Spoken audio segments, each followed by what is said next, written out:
Mas Rija, moderator. Bismillahirrahmanirrahim. Assalamualaikum warahmatullahi wabarakatuh.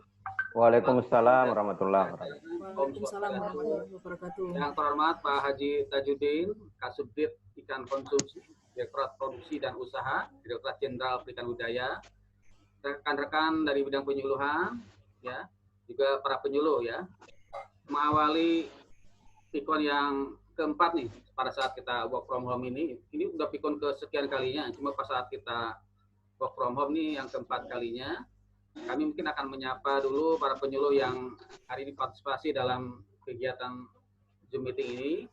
Selamat pagi Bu Puspa Heriani, kemudian Jormina Sidubun ya dari NTT, Pak Masdar, Nahal Nuri, Latif, Damai Askar Unha, kemudian Agni Jahyani, Faisal Riza ini dari Bolmong Selatan, nggak salah. Pak Hendra dari Indramayu, Mustalifah, ya saya mohon maaf belum hafal semua. Pak Dadang ini penyuluh senior kita dari Kota Ternate, Damianus Hatta dari rekan-rekan saya mohon maaf semua tidak hafal dari asalnya. Sapa dulu Pak Ahmad, kemudian Demsi Runut, nah, Demsi ini dari Rotendau. Pak Jenal, wah selamat pagi Pak Jenal dari Pasuruan. Siap, Rotendau siap. Ya, selamat pagi. Assalamualaikum Pak Iksan. Salam. Catur Irawan, Sugeng Japar, Yuyun, Asti Amir, Rince Rambu. Kita panggil kembali Muhammad Fatekai, penyuluh dari Kota Bogor, Hermin Rica, di Kalimantan Tengah gitu ya.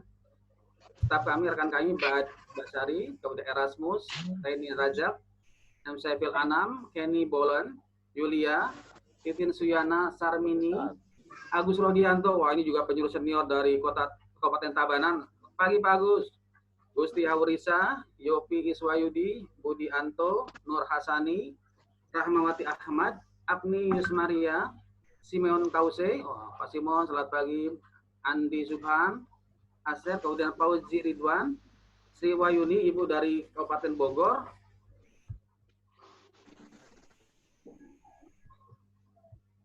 Apa ini?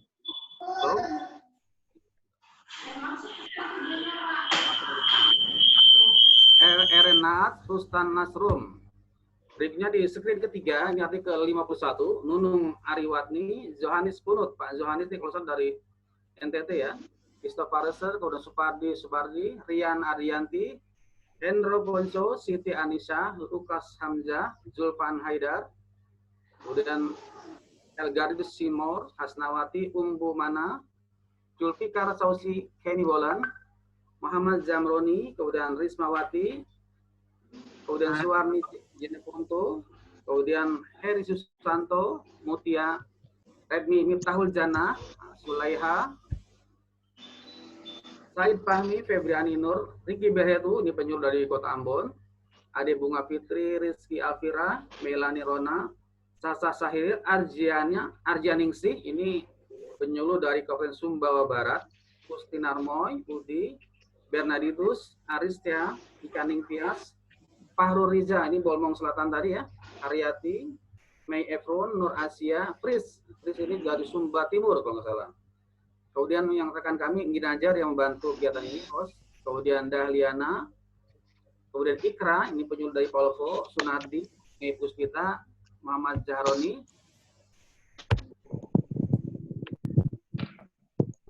Itu peserta kita yang hari ini akan berpartisipasi dalam video conference untuk mendengarkan terkait dengan bantuan pemerintah terkait Jenderal Perikanan Budaya.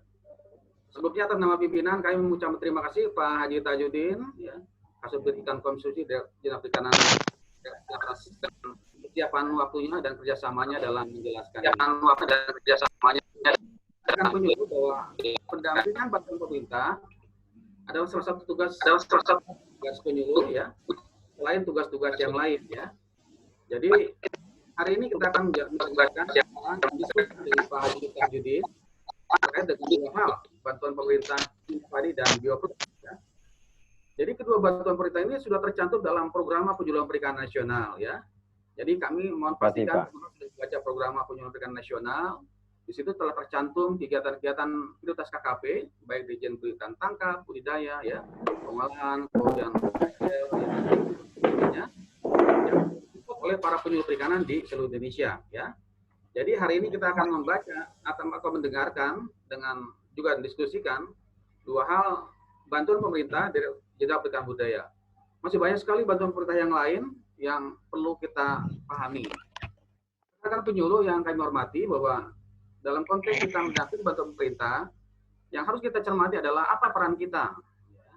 Jadi rekan-rekan penyuluh di Indonesia, apakah penyuluh PNS atau non PNS adalah pegawai KKP ya. Jadi bagian dari KKP, sehingga apa yang kita lakukan ya itu tercantum di dalam juknis masing-masing ya. Mungkin maka pada pagi ini kita akan mendiskusikan dengan mendengarkan juga mendiskusikan dengan Pak Haji Tajudin terkait dengan bantuan Minafadi dan Bioplok. Saya yakin teman-teman semuanya para penyuluh di Indonesia dalam 3-4 tahun terakhir ini bantuan pemerintah Minafadi Bioplok ini kan sudah teman-teman kawal juga di lapangan ya. Barangkali pada momen ini juga teman-teman bisa sampaikan ya nanti pada sesi diskusi seperti apa perkembangan bantuan pemerintah Minafadi Bioplok yang mungkin teman-teman yang ada kawal selama ini ya. Juga mungkin berikan saran perbaikan agar kita dalam melakukan pengawalan ini untuk memastikan bahwa penerimaan Fatma sudah sangat tepat, kemudian juga memastikan bahwa keberlanjutan kita dalam usaha pelaku utama kita bisa terlaksana dengan baik. Rekan-rekan penyuluh, saat ini kita masih dalam periode wabah ya, pandemi global begitu, sehingga ya kita tentu harus menjaga kesehatan dengan baik ya. Kemudian pelaku binaan kita, baik nelayan, budidaya ikan ya, pengolah, petambak garam dan sebagainya adalah masyarakat yang produsen. Artinya walaupun dalam kondisi wabah mereka berproduksi ya. Jadi kita sebagai penyuluh kita tetap memberikan pembinaan baik mungkin secara tidak langsung, mungkin komunikasi dan sebagainya ya. Jika misalkan harus ke lapangan harus jaga jarak ya, jangan sampai sesuai dengan protokol kesehatan yang kita lakukan. Jadi kita selalu harus berkomunikasi dengan pelaku utama kita karena bagaimanapun juga baik petani, budidaya, nelayan adalah orang-orang yang pahlawan-pahlawan pangan yang produksinya harus terus berproduksi dalam masa apapun ya. Kita tidak bisa membayangkan kalau misalkan budaya kita berhenti berusaha pada saat seperti ini, kita akan makan apa seluruh masyarakat Indonesia. Sehingga luar biasa tugas-tugas berat penyuluh ya dalam kondisi wabah dan sebagainya terus harus menjalin komunikasi ya dengan binaan kita, mungkin melalui telepon, WA dan sebagainya ya. Jika harus ke lapangan, jika sangat mendesak dan urgen, harus dengan kehati-hatian dan sebagainya ya. Demikian mungkin pengantar kami. Sekali lagi terima kasih Pak Haji Tajudin atas segala waktunya, komunikasinya ya. Kemarin juga rekan-rekan penyuluh telah membantu DJPB ya dalam untuk mengetahui harga ikan ya. Harga ikan ada 10 komunitas ikan budidaya. Sebagian teman-teman penyuluh sudah memberikan informasinya dan setiap hari kami telah melaporkan ke Pak Haji Tajudin itu harga yang terkait itu. Kemudian mungkin juga ada arahan lain terkait dengan karena pada posisi ini ya kita Pak Menteri ingin tahu seperti apa harga-harga ikan ada di lapangan kita di tingkat budidaya kita. Kemudian apakah binaan kita ini masih ada stok dan sebagainya, itu perlu kita bantu ya. Jadi kita sesuai dengan kondisi saat ini binaan kita harus kita komunikasikan dan kita berikan data-data itu ke semua dirjen KKP yang membutuhkan. Mungkin nanti penjelasan detailnya Pak Haji Tajudin akan menjelaskan. Demikian mungkin pengantar awal dari kami. Sekali lagi terima kasih Pak Haji Tajudin atas segala waktunya dan rekan-rekan kita mendengarkan secara detail paparan dari Pak Haji Tajudin. Kemudian kita lanjutkan dengan diskusi. Silakan Mas Rija memimpin kembali. Terima kasih. Wabillahi taufiq wa hidayah. Wassalamualaikum warahmatullahi wabarakatuh. Waalaikumsalam warahmatullahi. Terima kasih Pak Iksan. Terima kasih ngasih. Selanjutnya kita dengarkan paparan dari narasumber atau materi dari narasumber kepada Pak Haji Tajudin. Kami persilahkan. Monggo Pak. Baik. Sebelumnya, Assalamualaikum warahmatullahi wabarakatuh. Waalaikumsalam. Selamat pagi, salam sejahtera buat kita semua. Alhamdulillah. Yang terhormat Pak Iksan, yang sangat kami hormati dan kami muliakan Bapak Ibu semua penyuluh yang ada di seluruh Nusantara. Pertama-tama kami menyampaikan selamat atas penugasan kembali pada tahun ini sebagai penyuluh perikanan di Kementerian Kelautan dan Perikanan. Nah, kemudian yang kedua, Bapak Ibu sekalian, kami juga berharap bahwa pada situasi yang demikian ini, Bapak Ibu tetap menjaga kesehatan, namun juga tetap melaksanakan tugas dan aktivitas guna mendampingi seluruh konstituen kita, pembudidaya ikan, nelayan, petambak garam, dan mungkin pengolah pemasar. Bapak Ibu sekalian, hari ini kita akan fokus pada kegiatan bantuan pemerintah budidaya ikan lele dan atau ikan nila sistem bioflok maupun budidaya ikan. Nah, Bapak Ibu sekalian, bantuan pemerintah ini sudah dilaksanakan sebenarnya kalau Minapadi sudah lama, Pak. Sudah sejak awal dan memang ini menjadi kegiatan yang ditilik oleh FAO dan bernuansa baik, Bapak Ibu sekalian. Namun fokus untuk Minapadi ini sekitar 2015. Nah, kemudian untuk bioflok, Bapak Ibu sekalian, kita lebih memasarkan pada tahun 2017. Nah, Bapak Ibu sekalian, saya akan menjelaskan sedikit tentang bantuan pemerintah budidaya ikan lele dan atau ikan nila sistem bioflok dan budidaya ikan sistem Minapadi tahun 2020 ini. Nah, Bapak Ibu sekalian, ada dua juknis yang mengatur terkait dengan bantuan pemerintah ini. Pertama, Peraturan Dirjen Direktur Jenderal Perikanan Budidaya nomor 40 tentang petunjuk teknis penyaluran bantuan pemerintah budidaya ikan lele dan atau ikan nila sistem bioflok tahun anggaran 2020. Kemudian yang kedua, petunjuk teknis penyaluran bantuan pemerintah budidaya ikan sistem Minapadi tahun anggaran 2020, di mana peraturannya dimuat dalam Peraturan Direktur Jenderal Perikanan Budidaya nomor 39 tahun 2020. Lanjut, Pak. Nah, Bapak Ibu sekalian, jadi kemarin sebenarnya muatannya ini sudah dibahas sejak akhir tahun penyusunan juknisnya.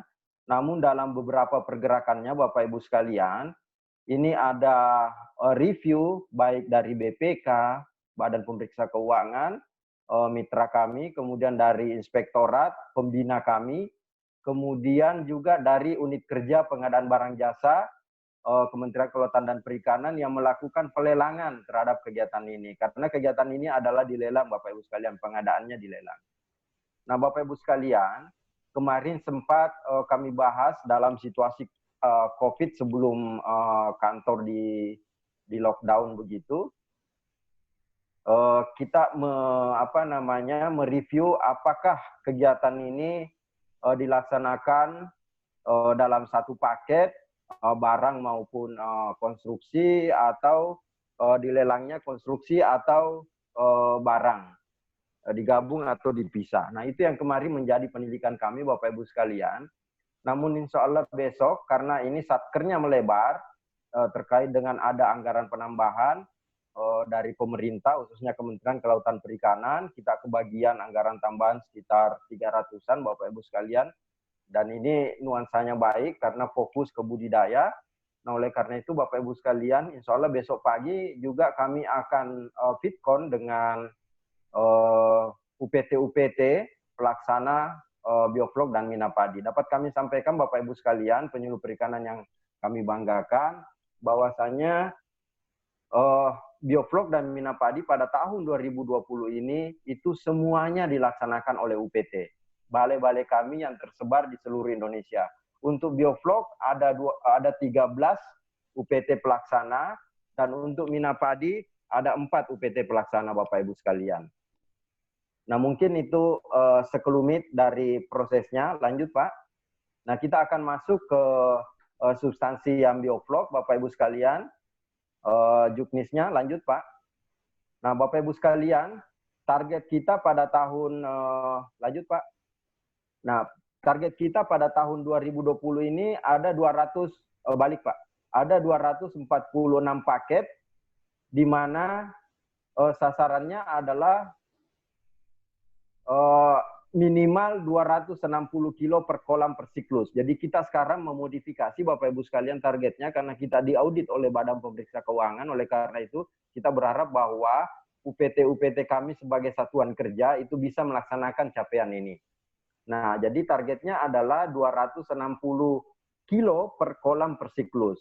Kemudian itu untuk lele, kemudian untuk nila 140 kilo per kolam per siklus. Jadi kalau nanti satu paketnya ada 8 kolam, ya tinggal dikali aja berapa kolamnya begitu. Tinggal dikali 8. Kemudian berkembangnya usaha budidaya ikan sistem bioflok di masyarakat. Karena kami berharap bahwa kegiatan ini bisa menjadi mata pencaharian, bisa menjadi tempat untuk belajar, bisa menjadi media untuk meningkatkan konsumsi ikan di masyarakat. Nah, Bapak Ibu sekalian, bentuknya adalah sementara di Juknis ini bentuknya adalah pengadaan barang. Jadi barang yang diberikan kepada masyarakat. Masyarakat tinggal terima beres Bapak Ibu sekalian. Lanjut Pak. Nah Bapak Ibu sekalian, kalau melihat jenis bantuannya, jenis bentuk dan spesifikasi bantuannya, jadi untuk bioflok Bapak Ibu sekalian kita beri lengkap. Ada benih ikan, ada pakan ikan, ada obat ikan dan vitamin, ada prasarana, sarana dan peralatan operasional, dan ada peralatan perikanan Bapak Ibu sekalian. Semuanya dalam bentuk barang. Jadi item-item yang kita siapkan ini, itu semua nanti kita bangunkan dan kita berikan kepada penerima. Nah untuk ikan lele, di situ terlihat Bapak Ibu sekalian ada ukuran 6-7 cm, pakannya pakan terapung, ada 3 jenis, ada starter, ada grower, ada finisher. Kemudian ada probiotik untuk obat dan vitamin, molase, kemudian sumber karbon lainnya. Kemudian untuk prasarana kita bangunkan fisiknya dari lantai, atap, baknya, kemudian aerasi, kemudian aerasi, kemudian ada sistem kelistrikan. Itu semua kita bangunkan, ada saluran Bapak Ibu sekalian. Kemudian kita juga beri peralatan seperti ember, serokan, alat grading, ada infocon, termometer, pH meter, semuanya kita kasih Bapak Ibu sekalian. Demikian pula juga untuk di ikan nila. Dapat dilihat di situ bahwa memang semuanya kita beri lengkap Bapak Ibu sekalian. Dan ini kita berharap karena diberi lengkap, maka penerima bantuan pemerintah ini bisa menerima dan mengelola dengan baik. Lanjut Pak. Nah Bapak Ibu sekalian, rinciannya, tadi speknya, itu spesifikasinya, spesifikasi kasarnya, rinciannya ini Pak. Jadi kalau misalnya benih ikan lele, ukurannya 67 tadi, itu pada tebar 500 ekor per meter kubik. Jadi kalau dalam bak yang berdiameter 3 meter, kira-kira mungkin bisa sampai 3.000 ekor.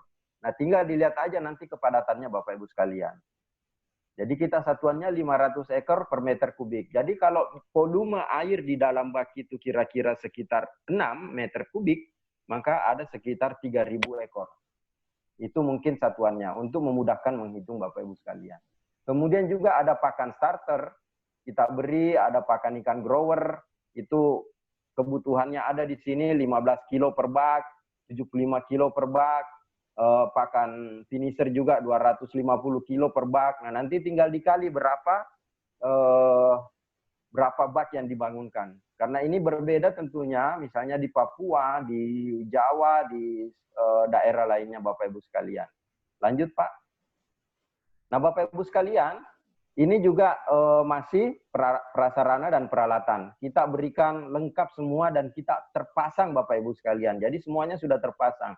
Bapak Ibu tinggal menerima dan mengecek, termasuk mengecek dan mengelola dengan baik kegiatan-kegiatan peralatan dan barang yang disampaikan. Nah, lanjut Pak. Nah, ini Bapak Ibu sekalian tata kelolanya mekanisme pengadaan barangnya. Jadi ada satker, UPT, kemudian nanti satker ini melelang oleh UKPBJ. Kemudian ada penyedia barangnya mengadakan barangnya, kemudian penerima bantuan ini menerima bantuan, dan mengelola dan melaksanakan dengan baik. Lanjut, Pak. Nah, Bapak Ibu sekalian, kita masuk ke Mina Padi. Mina Padi ini tidak jauh berbeda dengan bioflok. Kalau tadi bioflok adalah budidaya ikan lele dan atau ikan nila di bak bundar. Nah, kalau ini Bapak Ibu sekalian adalah budidaya ikan di sawah. Namanya Mina Padi di sawah.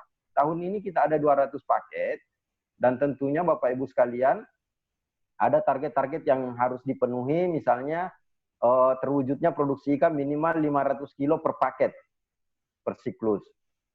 Kemudian berkembangnya usaha budidaya ikan sistem Mina Padi di masyarakat. Nah, memang ini tentu syaratnya Bapak Ibu sekalian, kalau tadi di bioflok itu syaratnya harus ada lahan, ada listrik, ada air tawar, ada pengelola, ada jalan akses, ada alat komunikasi. Kalau ini mirip Bapak Ibu sekalian, tapi bedanya harus ada sawah. Harus ada sawah. Kalau ini nggak ada sawah, nggak bisa. Itu. Jadi ini syarat basicnya adalah harus ada sawah. Nah, kalau nggak ada sawah, tentu nggak bisa Bapak Ibu sekalian. Terus Pak, nah ini jenis dan bentuk bantuannya. Ada benih ikan juga berupa barang, itu ikannya ikan nila Bapak Ibu sekalian, ukuran 6-8 cm, kemudian pakannya pakan ikan terapung, kemudian kita juga perbaiki caren, kita kasih jaring biosecurity, ember, timbangan, dan hapa panen. Jadi ini Bapak Ibu sekalian yang kita berikan. Terus Pak, ke slide berikutnya.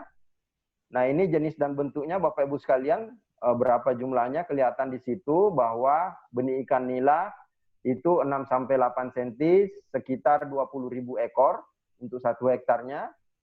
Ini satuannya 1 hektar Bapak Ibu sekalian. Kemudian pakan ikannya pakan terapung, pakan grower, dan pakan finisher. Itu kelihatan Bapak Ibu sekalian. Kemudian ada prasarananya tadi jaring biosecurity, kemudian caren yang kita perbaiki nanti. Sekitar 50 cm kedalaman Bapak Ibu sekalian, diambil 10-20% dari luas petakan. Jadi kalau petakannya 5.000 meter, maka mungkin sekitar 10%-nya adalah 1.000 meter. Jadi di sisi, di pinggir. Itu yang kita akan sisihkan untuk ikannya Bapak Ibu sekalian. Kemudian juga ada ember, timbangan, dan atau hapa panen.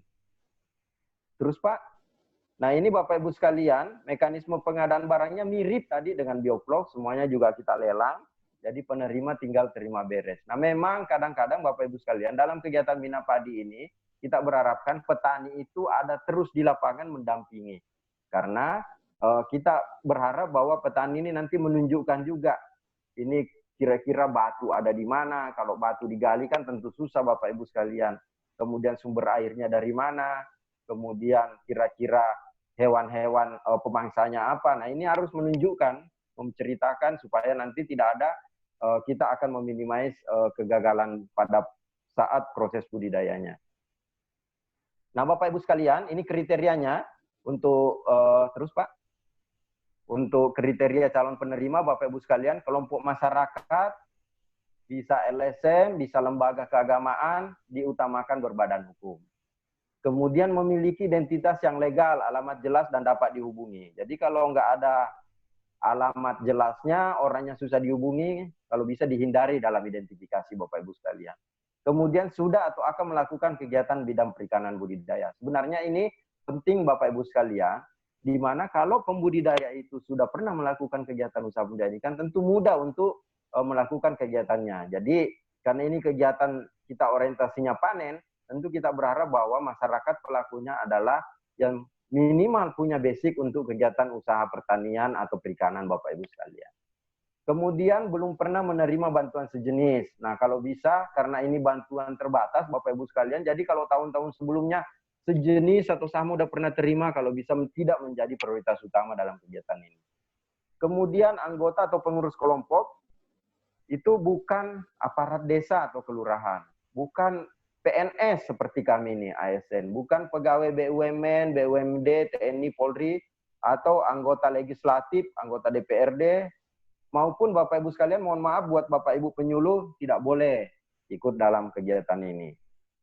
Kemudian Bapak Ibu sekalian, itu ada sarana komunikasinya HP dan bersedia menerima pendampingan dari petugas teknis atau penyuluh perikanan seperti Bapak Ibu sekalian. Mereka harus bisa menerima pendampingan karena salah satu titik keberhasilannya adalah ini adanya pendampingan Bapak Ibu sekalian.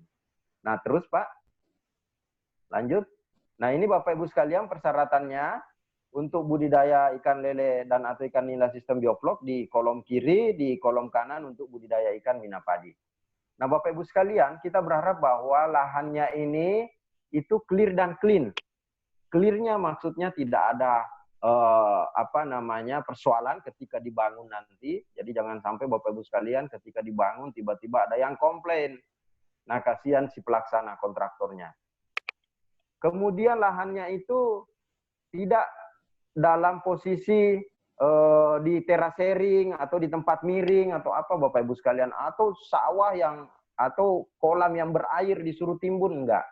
Jadi kita berharap bahwa lahannya ini sudah clear dan clean, sudah siap untuk dibangun. Kalau ada pohon durian di tengah misalnya minta ditebang dulu. Kalau ada miring atau ada masih genangan harus ditimbun, silahkan timbun dulu oleh si penerima. Karena kontraktor hanya membangun, kontraktor tidak diberikan anggaran untuk melakukan pematangan lahan. Kemudian lahannya itu disepakati dan legal dimiliki oleh penerima. Jadi jangan sampai nanti lahannya bukan si kelompok penerima yang memiliki lahan itu. Nanti ada komplain Bapak Ibu sekalian, karena kita berharap bahwa kegiatan ini minimal 5 tahun itu harus produksi. Kemudian untuk budidaya lele itu minimal 250 meter persegi luasnya. Kemudian untuk nila sekitar 400 meter persegi. Ini kita ambil supaya ada pergerakan yang leluasa untuk teman-teman melakukan aktivitas budidaya. Kemudian memiliki sumber air tawar, ini pasti Bapak Ibu sekalian karena ini budidaya ikan air tawar, harus ada sumber air tawarnya. Jangan ditunjuk Bapak Ibu sekalian misalnya, nanti Pak, kami bangunkan ini ketika sudah mau operasional, airnya nggak ada. Ini berbahaya Bapak Ibu sekalian. Karena ketika baknya sudah dibangun, itu harus diisi langsung air. Karena kalau nggak ada airnya, terpalnya nanti bisa kering, bisa rusak atau retak. Kemudian ada sumber listrik Bapak Ibu sekalian. Kenapa ini penting? Karena kita menggunakan aerasi 24 jam. Oleh karena itu harus ada listrik. Kemudian harus ada akses ke lokasi, ada jalan. Kenapa? Karena untuk membangun ini ada mobilisasi barang, misalnya pasir, semen, baja ringan, dan peralatan-peralatan lainnya. Jadi kalau aksesnya nggak ada, ini juga sulit, termasuk akses komunikasi Bapak Ibu sekalian, karena setiap saat nanti akan dimintakan laporan atau dicek oleh semua pihak, misalnya BPK, Inspektorat, akan ngecek ke lokasi Bapak Ibu sekalian. Nah, untuk mina padi, itu sama, kemiringan lahannya maksimal 10 derajat. Jadi kalau lahannya terasering, di bukit itu kalau bisa dihindari Bapak Ibu sekalian. Kemudian memiliki dan atau mengusahakan lahan yang jelas kepemilikannya. Jadi sama dengan tadi, jangan sampai lahannya tidak jelas. Kemudian ada sumber air tawar. Kalau bisa irigasi teknis Bapak Ibu sekalian. Kenapa? Irigasi teknis ini itu hampir sepanjang tahun airnya ada. Karena mina padi ini harus ada air terus di dalam sawah. Karena kalau nggak ada air di dalam sawah, ikannya mati Bapak Ibu sekalian. Itu. Kemudian memiliki juga akses ke lokasi. Lanjut Pak. Nah mungkin itu Bapak Ibu sekalian penjelasan kami. Ada hal yang menarik pada tahun ini, saran dari Inspektorat bahwa si penerima bantuan itu harus nanti ada surat pernyataan penetapan lokasi. Jadi lokasinya itu harus ditetapkan oleh si penerima bantuan. Kenapa ini penting Bapak Ibu sekalian? Karena pengalaman kami tahun-tahun ke belakang, ini sering ketika mau dibangun atau mau dikerjakan kegiatannya, lahannya pindah-pindah. Dan ini memperpanjang waktu sehingga seringkali memperlambat kegiatan. Dan akhirnya jadi persoalan di kemudian hari Bapak Ibu sekalian. Oleh karena itu kami mintakan nanti ketika identifikasi, si penerima bantuan harus menetapkan bahwa titiknya ada di sini, lokasinya di sini. Tidak boleh pindah-pindah. Nah mungkin itu Bapak Ibu sekalian, sementara ada pesan dari kami, tadi udah disampaikan Pak Iksan sebelum masuk ke wilayah tanya jawab. Kebetulan kami ini kemarin juga video conference di afternoon, di sore hari Bapak Ibu sekalian, dengan penasehat menteri dan beberapa startup company, bahwa kami dimintakan untuk menyiapkan harga ikan hasil perikanan budidaya di seluruh Indonesia dengan beberapa komoditas seperti udang, bandeng, rumput laut, kerapu, bakal bintang, lele, patin, nila, ikan mas, dan gurame. Nah, saya menyampaikan terima kasih banyak kepada teman-teman penyuluh yang sudah mengupdate, dan ini kita mintakan nanti Bapak Ibu sekalian mudah-mudahan bisa mengupdate per minggu. Nanti tabelnya kita sampaikan ke Pak Iksan untuk diteruskan ke Bapak Ibu sekalian untuk penyuluh. Nah, kemudian juga termasuk stok ikan yang ada di wilayah Bapak agar diupdate ke kami juga dengan tabelnya nanti kita sampaikan. Kenapa ini penting? Karena kami tidak berharap bahwa stok ikan ini jadi menumpuk dan menjadi persoalan. Oleh karena itu kami akan carikan solusinya kepada teman-teman pembudidaya ikan melalui penyuluh yang sudah bekerja di lapangan. Terima kasih banyak. Kami berharap bahwa stok ikan tersebut bisa diserap oleh pasar melalui startup company. Contoh saya sebut misalnya dengan Gropal, dengan Jala, dengan e-fishery, dan macam-macam startup company yang bisa menjual ikan-ikan tersebut via online. Nah, itu mungkin Bapak Ibu sekalian tambahan permintaan dari kami. Nah, mungkin silahkan Bapak Ibu sekalian kalau ada hal-hal yang ingin ditanyakan, diklarifikasi, minta penjelasan, silahkan. Kami dengan senang hati untuk merespon Bapak Ibu sekalian. Dan kami berharap bahwa komunikasi ini bisa jalan terus dengan baik.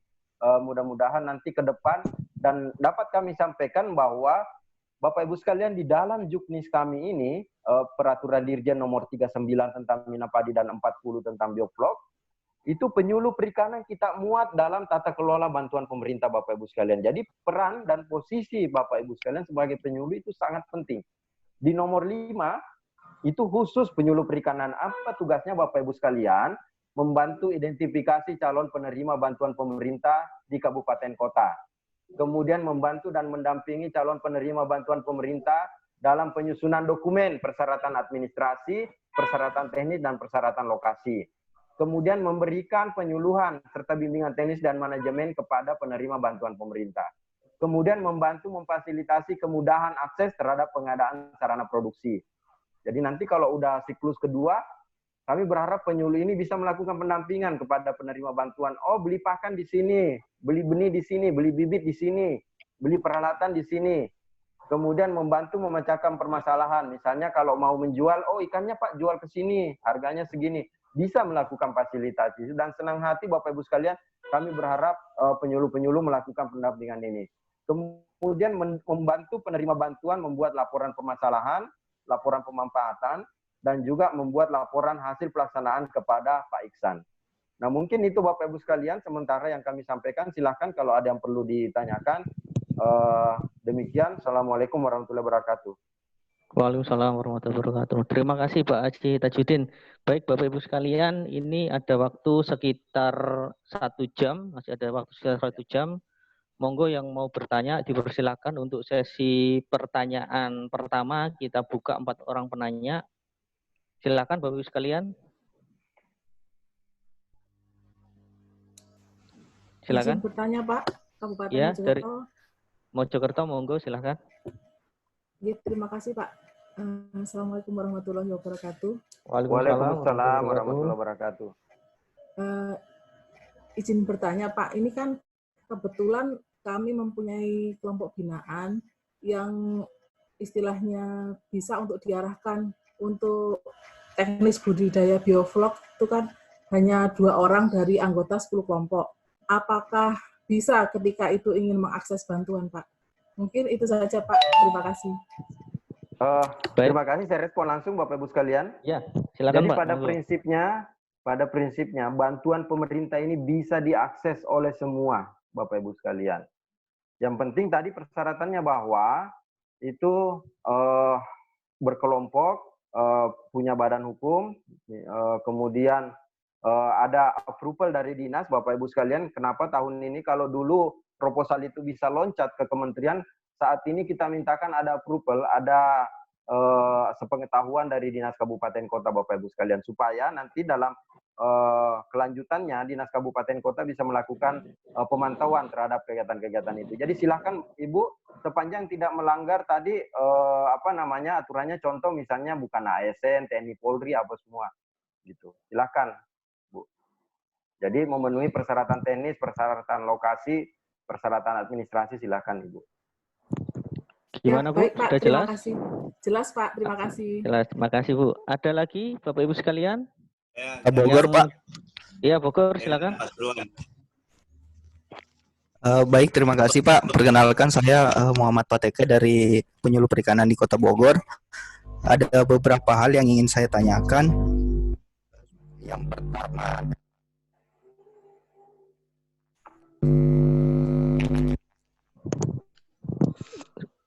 Suaranya agak mendengung.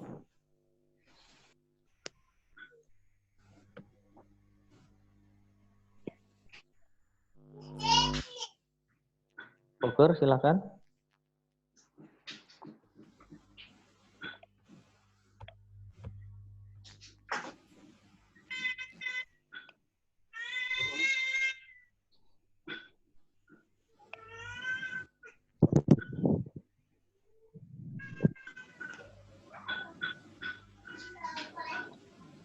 Tidak kedengaran, Pak. Bogor, nggak kedengaran. Nggak ada suaranya. Bogor, nggak kedengaran. Suaranya nggak ada. Tutup, nak, tutup. Diganti dulu. Tanya Pak, mau bertanya. Zainal dari Pasuruan. Ayo, Pasuruan, silakan. Oke, Ya, silakan, terima kasih, Pak Zainal. Pak Tajudin. Assalamualaikum. Waalaikumsalam warahmatullahi wabarakatuh, Ada Pak. beberapa hal yang perlu saya sampaikan. Mungkin informasi dulu ya sebentar Pak ya. Update harga udang faname di tempat saya. Rata-rata size 40 ini sudah 60 ribuan Pak, semakin turun. Kemudian bandeng antara 15 sampai 17 ribu. Rabu minggu kemarin 60 ribu, tapi sekarang sudah nggak ada yang beli lagi Pak. Ini saya kerjasama dengan desa Pak. Uji coba kerapu, itu kemarin kita tebar sekitar 7.000 ekor. Dengan asumsi harga awal antara 85 sampai 90 ribu. Nah sekarang nggak ada yang beli Pak, padahal sudah usia panen itu, harusnya sudah panen bulan ini. Ukuran sudah 5 on up gitu. Nah itu laporan kami. Mungkin ada solusinya untuk pembeli kerapunya Pak. Gitu. Boleh Pak. Yang pertama. Ya. Yang kedua, di kelompok kita ini kan rata-rata tidak berbadan hukum Pak. Nah, di kelompok pembudidaya kita ini kan rata-rata tidak berbadan hukum. Sementara tadi di persyaratan harus ada badan hukum. Padahal di Juknis kelompok di Permen KP nomor 12 tahun 2014 tentang penumbuhan kelompok itu disebutkan bahwa kelompok Pokdakan ini adalah kelompok yang non badan hukum gitu. Ini mohon penjelasannya gitu Pak. Karena rata-rata belum punya badan hukum gitu. Kemudian untuk prosedur usulannya juga gitu. Seperti apa sih prosedur usulan untuk KKP?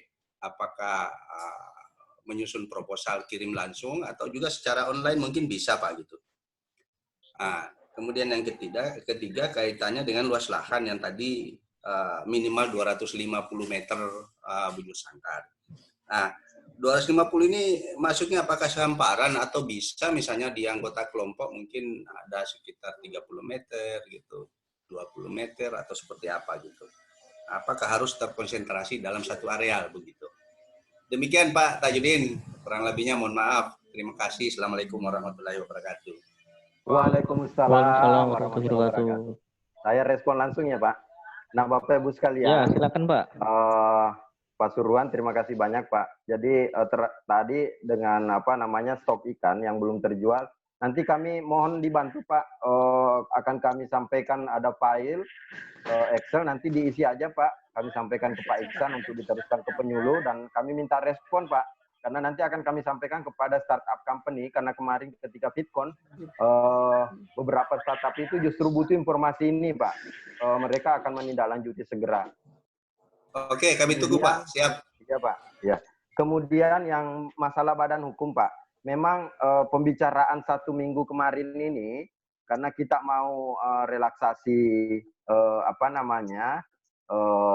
aturannya, tapi sementara masih kita pegang itu, Pak. Nah, kalau memang misalnya tidak, silahkan ada minimal pengesahan dari dinas, Pak.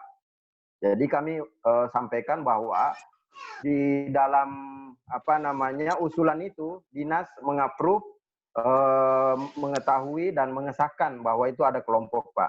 Nah, termasuk prosesnya, proposalnya, Pak, mereka buat dulu proposal usulan untuk mendapatkan bantuan pemerintah itu.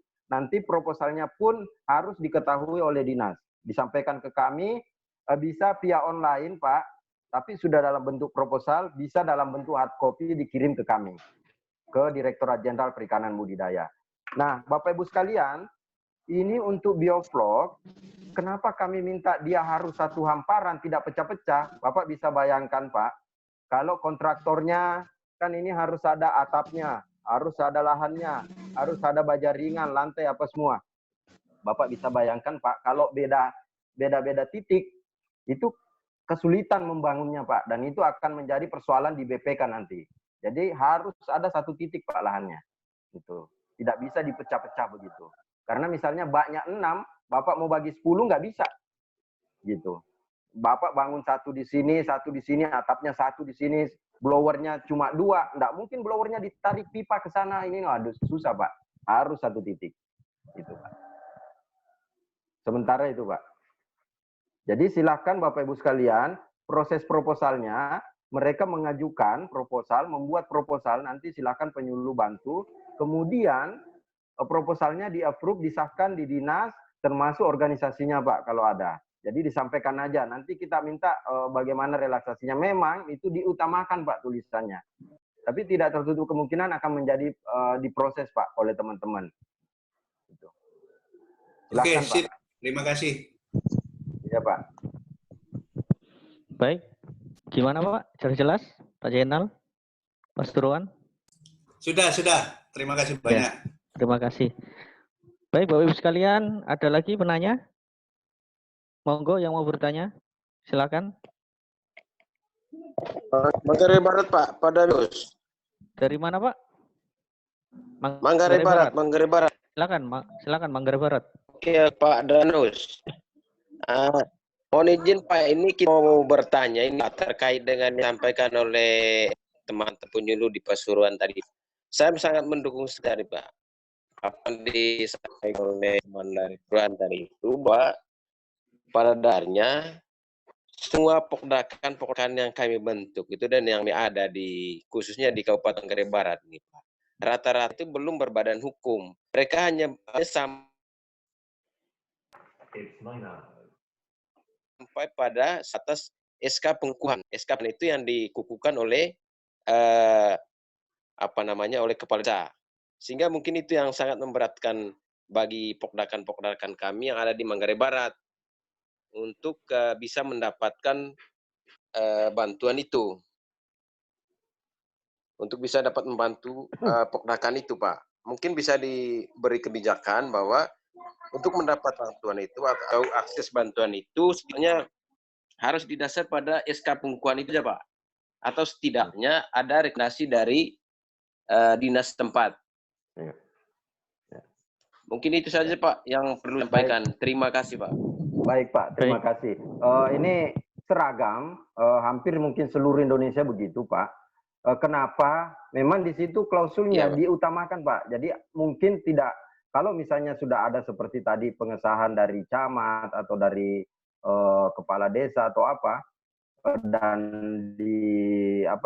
diketahui oleh dinas, Bapak Ibu sekalian, itu juga sudah termasuk bagus. Tapi perlu Bapak pahami kenapa filosofinya diutamakan berbadan hukum. Pertama, kita pengen bahwa kelompok-kelompok itu sustain. Jadi jangan hanya, mohon maaf Pak, berorientasi untuk menerima bantuan pemerintah. Dan itu sangat kita hindari. Yang kedua, Bapak Ibu sekalian, kita berharap bahwa kelompok itu memang adalah kelompok yang eksis, fix. Jadi jangan nanti setiap tahun bisa berubah, bisa berpindah, bisa berganti. Nah ini kan malapetaka di kita, Pak. Artinya pembinaan nanti terhadap kelompok itu juga selalu tidak konsisten terhadap mereka. Nah, oleh karena itu, bahkan bahwa kelompok itu selalu satu, Pak. Itu. Jadi jangan berubah-ubah. Nah, kenapa berbadan hukum? Karena kita berharap bahwa dengan adanya badan hukum, mereka akan kuat dan bisa mengakses beberapa program yang lain, Pak. Dan kita mudah juga menjualnya. Maksudnya mengenalkan kepada pihak-pihak yang lain. Nah, kemudian Bapak Ibu sekalian, tapi kalau misalnya untuk bantuan pemerintah ini sudah ada pengukuhan dari camat, dari apa, dan sudah diketahui dinas, silakan Pak.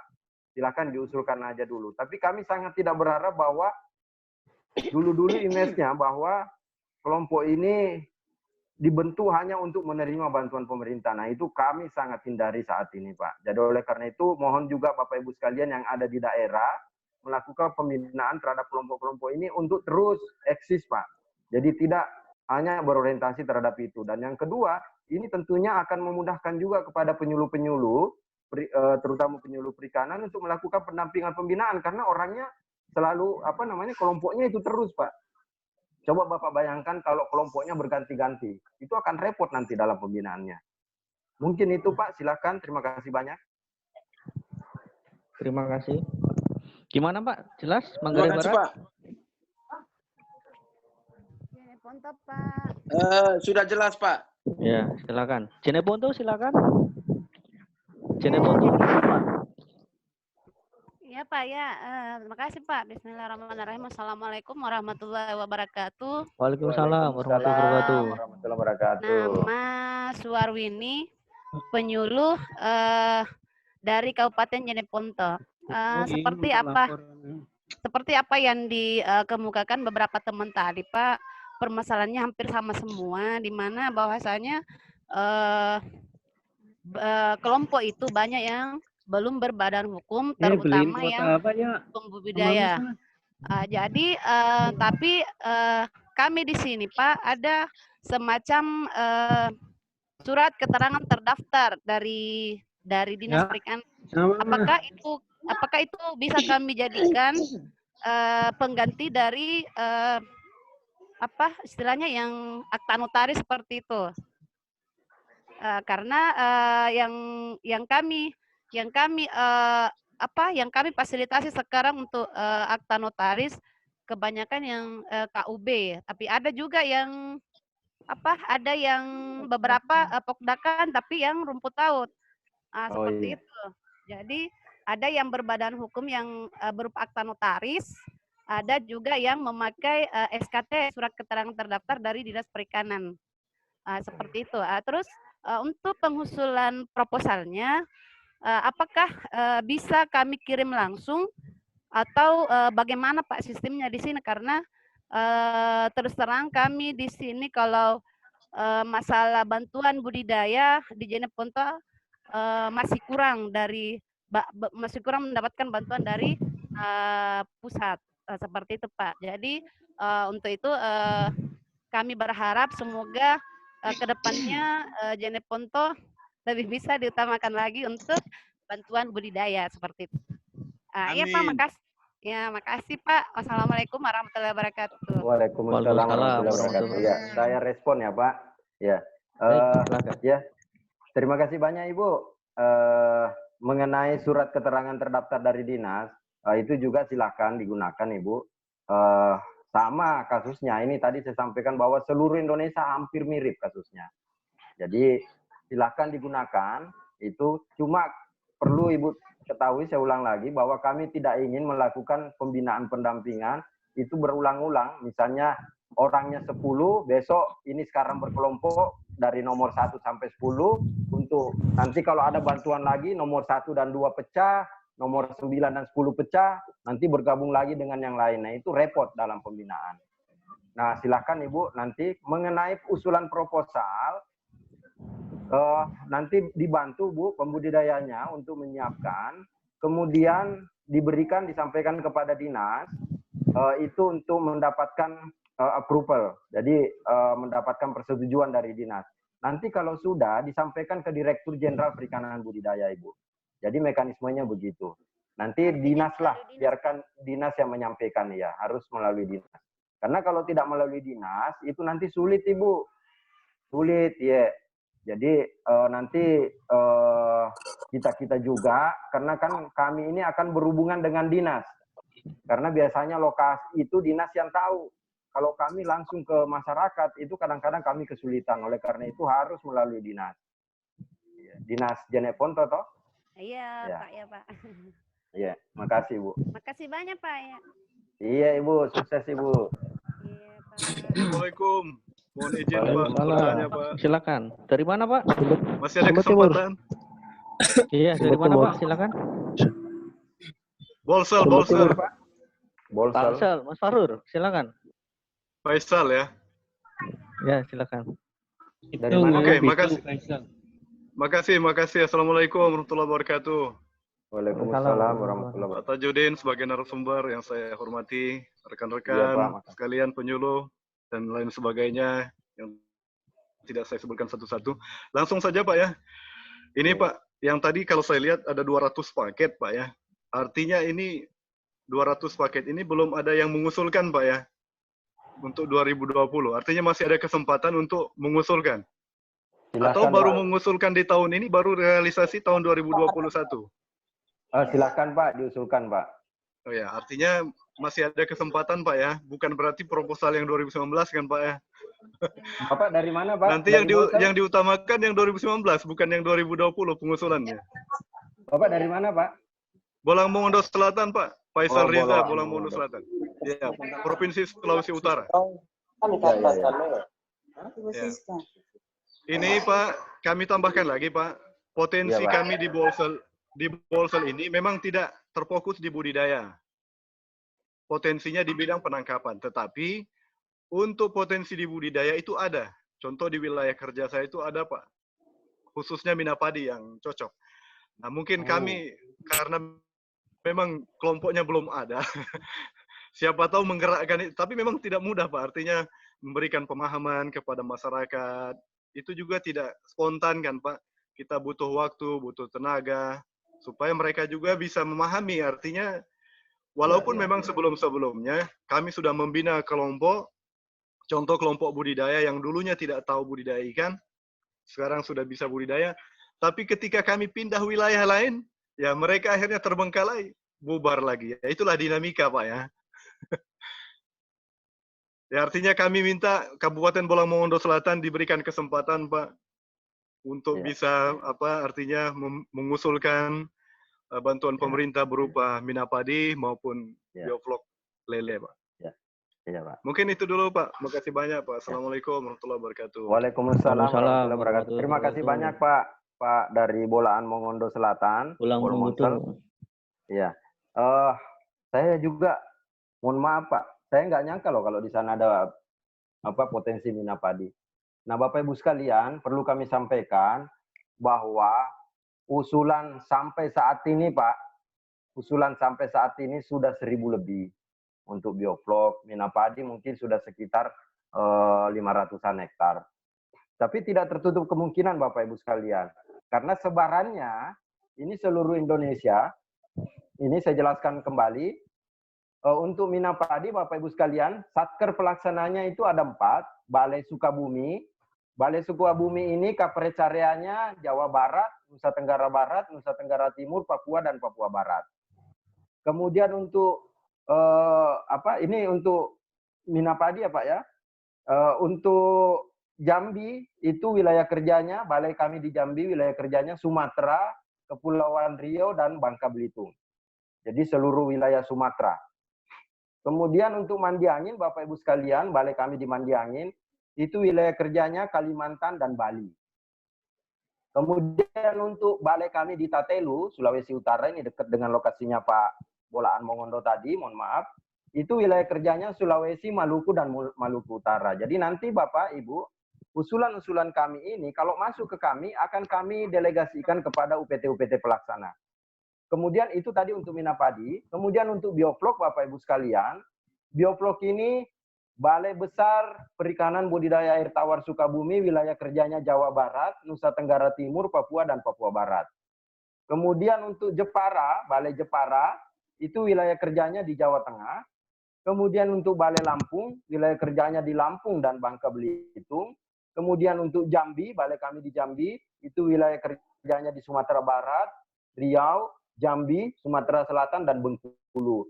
Kemudian untuk Mandi Angin, itu seluruh wilayah Kalimantan plus Bali. Kemudian untuk Tatelu, Sulawesi Utara, Gorontalo, Sulawesi Tengah, Sulawesi Barat, dan Sulawesi Tenggara. Kemudian untuk Ujung Bate, balai kami di Ujung Bate itu wilayah kerjanya seluruh Aceh.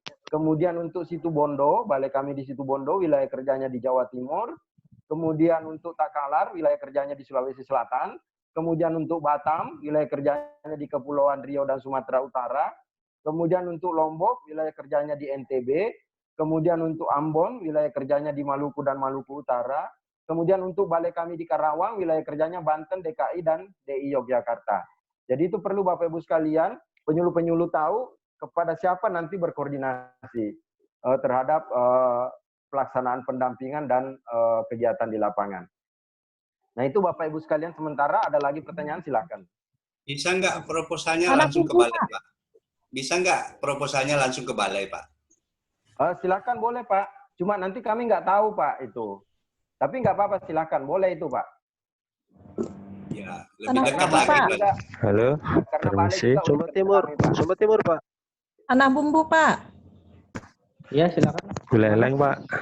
Buleleng, silakan. Makasih banyak Pak Tajudin, makasih. Makasih Pak. Ya, Buleleng silakan. Selanjutnya ya. Buleleng. Ya Pak. Ya, ini nama saya Hendro Pak. Hendro Ponco dari Kabupaten Buleleng. Bukan menanyakan sih Pak. Saya cuma yang satu aja sih Pak pertanyaan saya. Untuk calon penerima bantuan ini tuh kebanyakan bantuan-bantuan gini tuh sering tidak berkelanjutan Pak. Itu kadang-kadang itu nggak tahu ya Pak ya, apa SDM-nya yang kurang dari kelompok itu, apa penyuluhnya tidak mendampingin gitu Pak. Jadi kalau bisa itu bantuan ini benar-benar tepat sasaran biar berkelanjutan itu Pak. Apakah nanti ada pelatihannya untuk sistem biovlog bagi kelompok itu atau bagi penyuluhnya gitu loh Pak. Yang pertama itu Pak. Jadi ya itu aja sih Pak pertanyaan saya itu Pak. Ya. Terima kasih Pak. Saya jawab langsung ya. Baik, Bapak Ibu sekalian, jadi beberapa tahun terakhir kemarin, tahun 2017, itu kami lakukan pelatihan Pak di Balai Sukabumi. Semua penerima bantuan pemerintah untuk biovlog itu kami undang ke Sukabumi Pak untuk pelatihan. Kita latih selama 3 hari. Bagaimana pembangunannya, bagaimana pengkondisian airnya, bagaimana pemberian pakan dan meramu pakan, bagaimana merawat ikannya, itu kami latih Pak.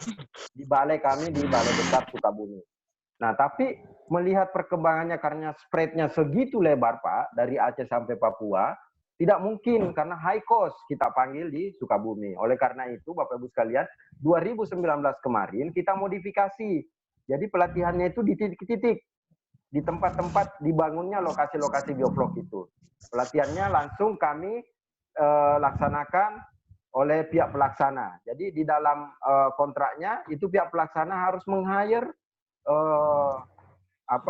tenaga ahli untuk melakukan pelatihan terhadap penerima.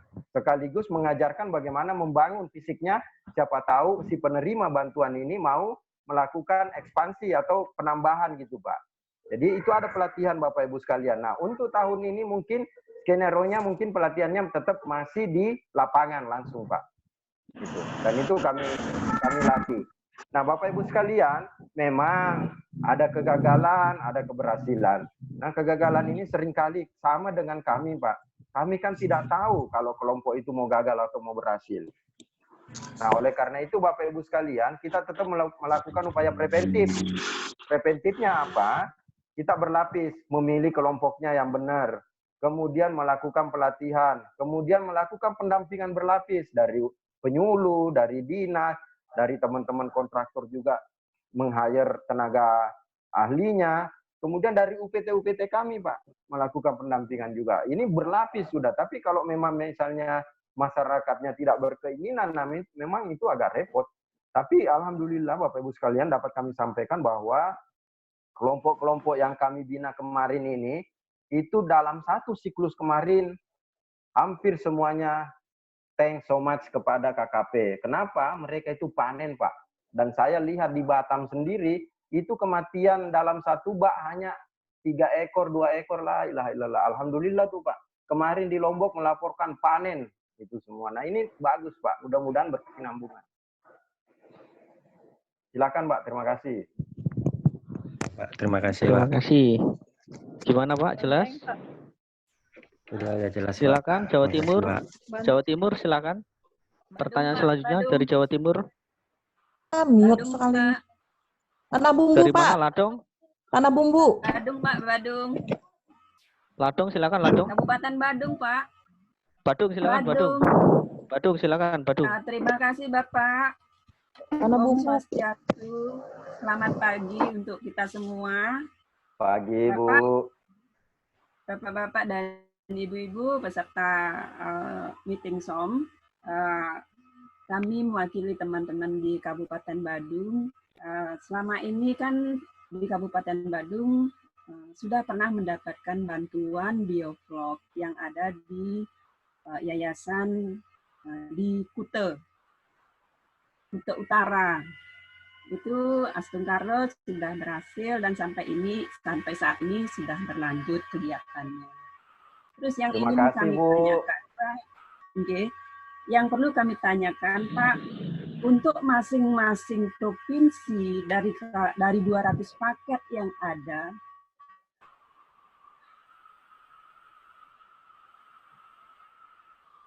apakah diproporsionalkan tentu dari proposal yang masuk ke KKP? Itu yang pertama. Nah, terus untuk kegiatan Mina Padi, kami di Badung punya potensi, Pak.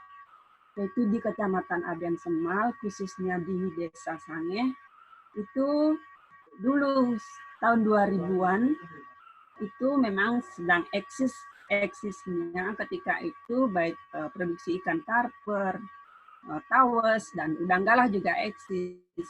Tetapi karena sekarang memang sejak tahun 2010-an itu memang dinas tidak memprogramkan untuk mengembangkan minat padi, dan tahun ini kembali akan dikembangkan, kami mohon nanti mudah-mudahan bisa diapresiasi, Pak. Kami akan berusaha untuk di Desa Sange akan mengajukan salah satu kelompok yang untuk kegiatan minat padi.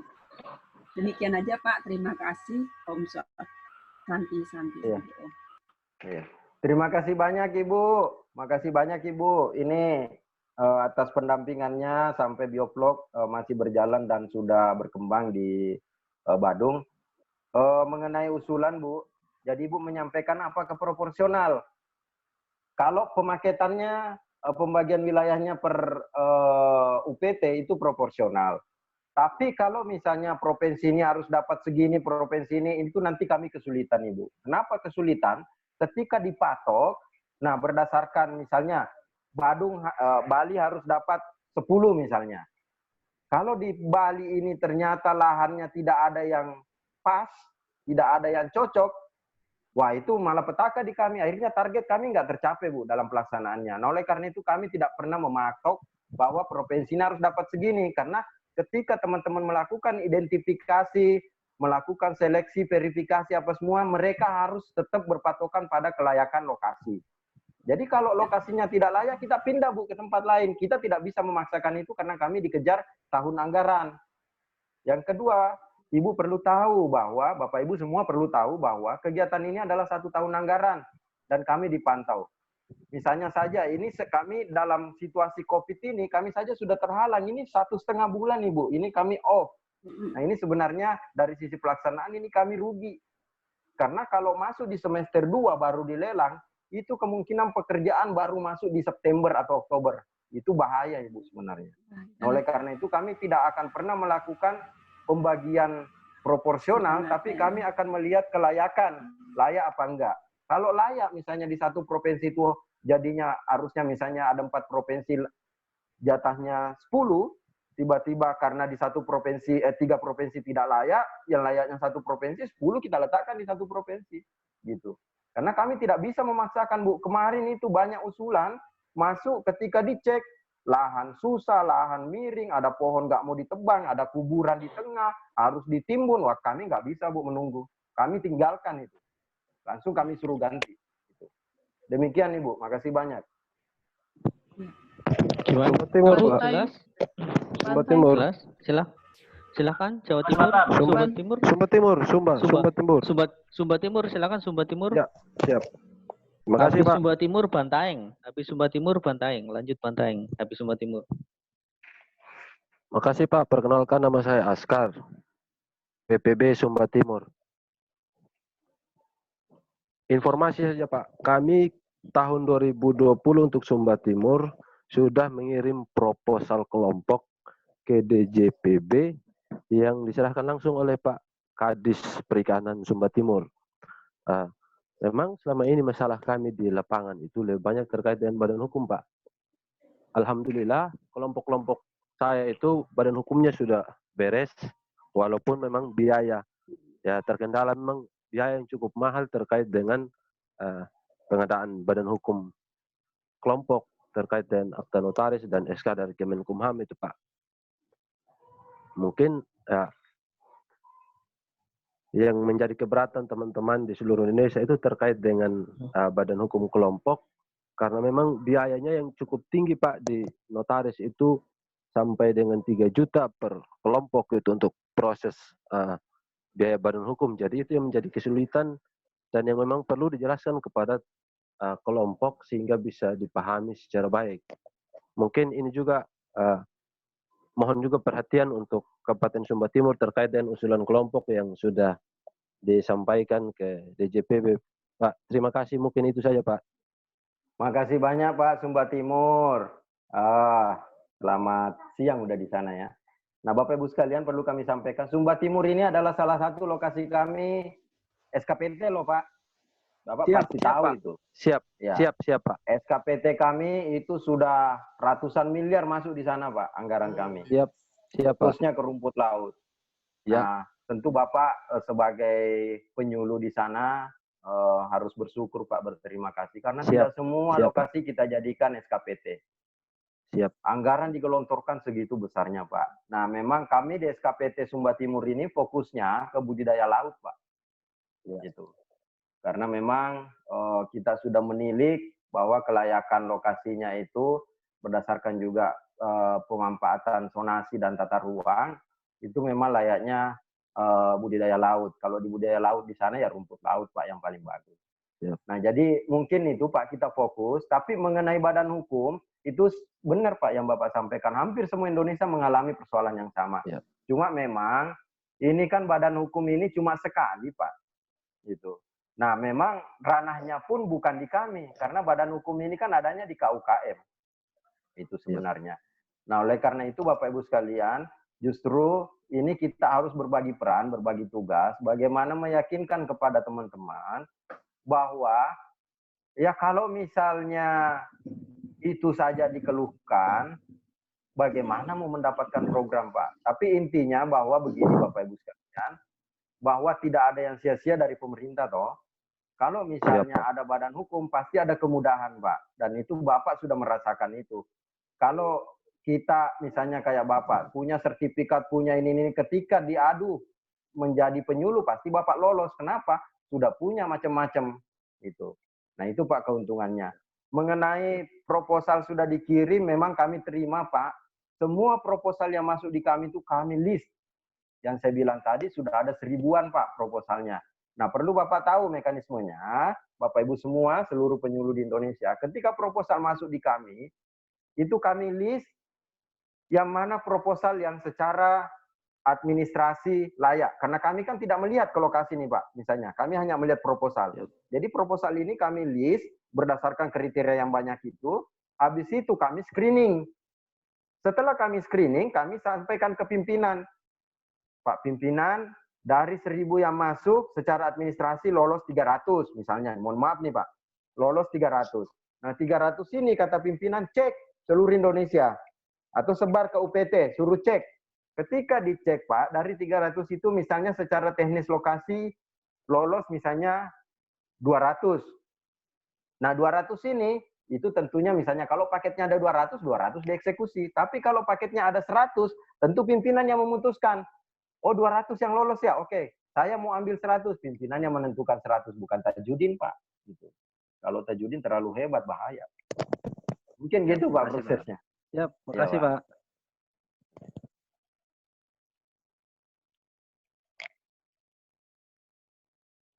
Halo? Banteng. Bantaeng. Ya, makasih ya. Assalamualaikum warahmatullahi wabarakatuh. Waalaikumsalam warahmatullahi Ulfi wabarakatuh. dari Banteng.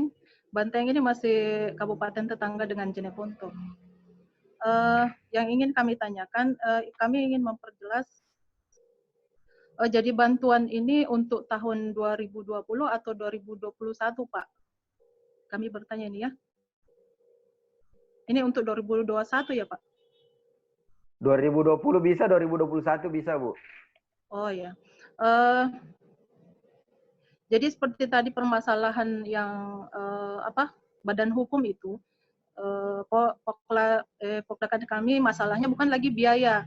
Kami alhamdulillah mereka sanggup untuk membayar, tapi mereka terkendala katanya namanya itu di notaris itu tidak mengena dengan adanya nama kami Pokdakan Sipatangari Pak. Katanya Sipatangari ini tidak masuk di dalam aplikasi notaris untuk diluluskan. Nah, itu pula masalah kami. Jadi sampai sekarang itu sudah seingat kami 2017 itu kami akhir 2017 kami urus itu sampai sekarang belum selesai, sampai Pak Desa pun sudah terlibat itu, tapi akhirnya belum selesai. Terus pertanyaan berikutnya, ini kan ada listrik dan air. Menurut Bapak saran, apakah berarti ini harus kami perhitungkan juga ya Pak ya, untuk keberlanjutannya biaya listrik dan air ini? Berarti ini memakan biaya besar juga ya Pak ya? Ini kami mohon saran. Terus apakah setelah kami buat proposal ini pun harus kami input ke aplikasi BP ya Pak? Dan kalau tahun ini mungkin aplikasi BP itu sudah tertutup akhir April Pak ya? Sudah tidak bisa. Apakah kalau umpamanya kita mengusulkan tahun ini, apa perlu juga diinput ke BP? Berikutnya, kami ada mengusulkan untuk bantuan mesin pakan sebelumnya. Apakah kami masih layak untuk mengusulkan bioflok tahun ini? Makasih Pak. Assalamualaikum warahmatullahi wabarakatuh. Ya, makasih banyak Ibu. Dari Bantaeng, Ibu Ulfi. Bu, itu yang mengenai badan hukum, Sipatangari biasanya tidak diloloskan itu karena ada blacklist, atau ada kasus hukum, atau ada larangan misalnya. Itu. Kalau selama itu tidak ada, loh kenapa dipersulit biasanya? Ini sepengetahuan saya Bu, tapi saya kan bukan ahli hukum nih. Nah, itu. Tapi coba dicek lagi. Yang kedua, kalau misalnya itu sudah berpotensi tidak akan legal, tapi Ibu paksakan terus, tidak akan dilegalkan, mending Ibu ganti nama. Karena Ibu kan berorientasi ke depan, jauh. Kalau Ibu ngotot-ngotot, apalagi bantain, ya sama-sama ngotot. Nggak mau itu. Itu. Terus yang kedua, mengenai usulannya, aplikasi BP, ya silakan diinput aja Bu. Tapi kan gini, bahwa nanti yang dieksekusi itu akan dilakukan identifikasi dulu. Kalau identifikasi sebagaimana saya jelaskan tadi layak, kemudian diseleksi. Setelah diseleksi masih layak, kemudian diverifikasi semuanya. Itu. Contoh apa bentuk verifikasi? Misalnya anggotanya tidak boleh ada ASN, tidak boleh ada TNI Polri, karena itu biasa Bu ada Bu. Sembunyi-sembunyi, tidak mau dikasih tahu kita. ketahuan ada, itu enggak boleh, daripada kita nanti dimarahi BPK, itu menyalahi aturan Juknis. Kan Juknis ini kitab sucinya kegiatan, Bu. Itu kalau kitab suci dilanggar kan dosa, Bu. Itu. Makanya enggak boleh. Kemudian yang ketiga, kalau Ibu mengusulkan mesin pakan, boleh nggak mengusulkan bioflok? Boleh. Itu, Bu. Boleh, karena bukan sejenis. Itu. Tapi perlu Ibu tahu bahwa dalam kegiatan ini kan kita harus berbagi. Jadi kalau misalnya dapat mie pakan dulu, ya sudah. Tapi nggak apa-apa, tidak salah, tidak gugur. Boleh, silahkan mengusulkan. Gitu, Bu. Karena bukan bantuan sejenis. Bukan juga pada tahun yang sama. Gitu. Silakan, itu boleh, Bu. Ya. Saran Mungkin untuk biaya listrik dan air, Pak, untuk kelanjutannya. Kalau biaya listrik sama air, itu ketika menerima bantuan ini, maka kewenangannya menjadi tanggung jawab mutlak dari pengelola, penerima. Jadi kami tidak akan pernah intervensi lagi. Kalau kami nanti bayarkan listrik, bayarkan lagi air, apa semua, waduh. Berarti ini penerimanya tidak mau berbagi dong, tidak mau tanggung jawab, ya susah kalau begitu. Itu pasti, karena di situ, Bu, ketika dilakukan identifikasi atau verifikasi, itu kami harus tanya, listrik ada, minimal 900 watt. Ada air, sumber air ada ini. Kalau enggak ada, pasti tidak lulus, Bu. Tidak kita kasih. Kenapa? Karena ini berdasarkan kegiatan, itu harus ada listrik, ada air kalau bioflok ya. Kalau mina padi sih harus ada air, belum tentu, enggak mesti ada listrik. Ya, Itu, makasih Bu. Pak, jelas ya. Pak. Ya. Tanah bumbu, Pak. Ya. Makasih banyak, Bu. Tanah bumbu, Pak. Tanah bumbu. Izin bertanya, Pak, Bangli. Tanah bumbu. Tanah bumbu. Ya, silakan tanah bumbu. Tanah bumbu. Assalamualaikum warahmatullahi wabarakatuh. Waalaikumsalam warahmatullahi wabarakatuh. Nama saya Puspa Heriani. Di sini, Pak, saya kemarin ada di verifikasi dari Mandi Angin, Pak, karena kelompok saya ada 2 memasukkan proposal, yaitu 2 kelompok, Pak, untuk bibit ikan dan bioblok, Pak. Nah, saat diverifikasi di dalam kelompok itu memang ada aparat desa, Pak. Nah, jadi di situ persyaratannya mereka tunjukkan kalau aparat desa tidak boleh. Nah, jadi kemudian kami harus mengganti SK kelompok itu dan harus mengganti badan hukumnya, Pak. Jadi kami bingung. Mereka sudah harus keluar dan badan hukumnya harus digantikan. Kalau mereka mengganti badan hukum lagi kan perlu dana, Pak. Itu yang pertama, Pak. Kemudian yang kelompok satunya ini, Pak, mereka membuat badan hukum sebelum orangnya itu jadi aparat desa. Jadi badan hukumnya itu dibuat tahun 2012, kalau tidak salah. Kemudian dia jadi aparat desa baru diangkat tahun ini, 2020. Nah, di sini kami juga disuruh mengganti ke badan hukum. Jadi akhirnya untuk bantuan bibit dan bioblok untuk kami ini di-cancel sama mereka, Pak.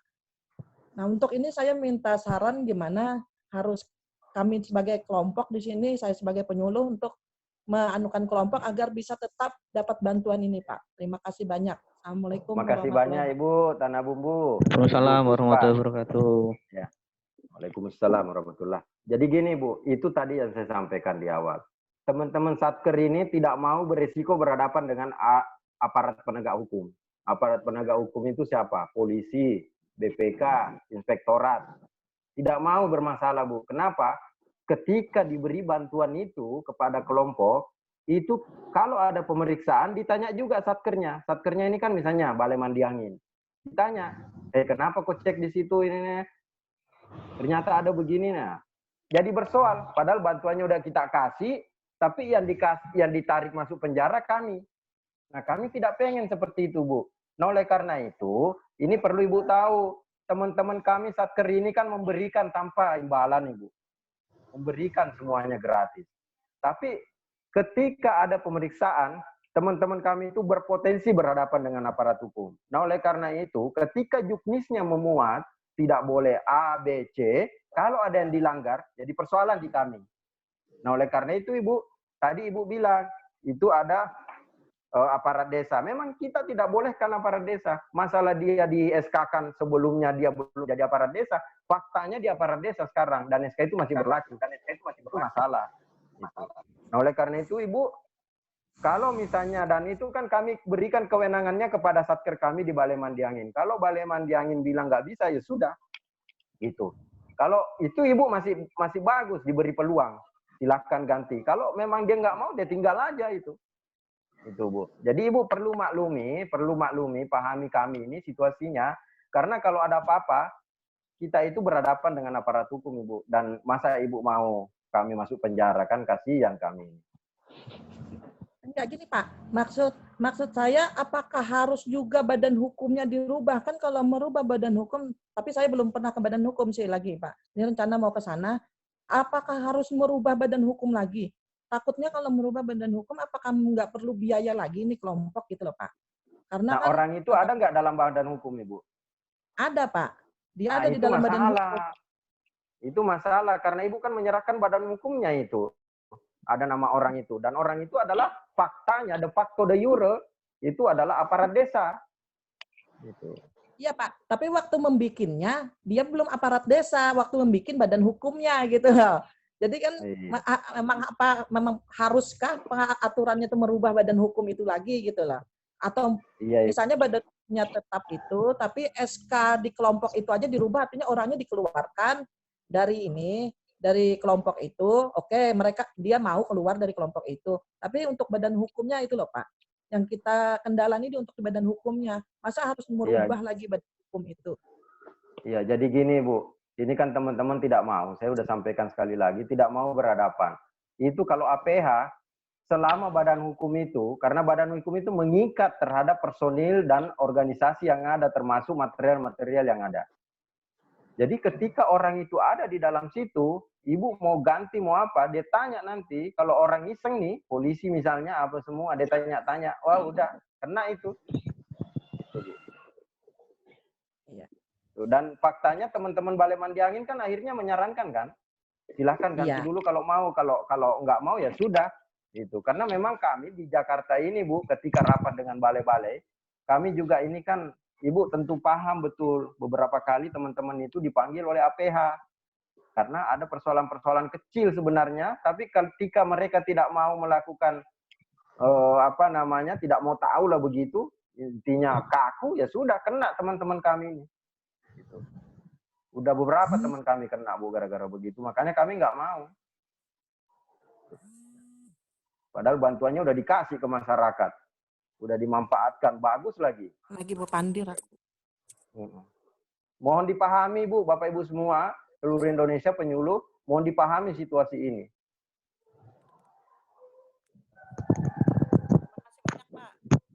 Iya Bu, sukses. Ada lagi penanya, silakan. Silakan yang mau bertanya lagi. Pak. Izin Pak, ya, dari Bang Li. Dari mana Bu? Ya Bang Li, silakan. Dari Bang Li. Selamat siang semuanya. Om Swastiastu. Perkenalkan, nama saya Nikade Nunung Ariwiratni dari Penyuluh Perikanan Bang Li. Bapak, mohon izin saya bertanya Bapak. Iya Ibu. Dalam pengajuan badan hukum kelompok kami, Pak, awalnya kami menggunakan nama sesuai dengan ADRT, akan tetapi saat pengajuan tersebut melalui sistem dari HU, ternyata nama tersebut ditolak, Pak, melalui sistem HU. Dan kemudian kami disarankan oleh pihak notaris untuk mengganti nama kelompok tersebut. Nah, pergantian tersebut telah kami lakukan.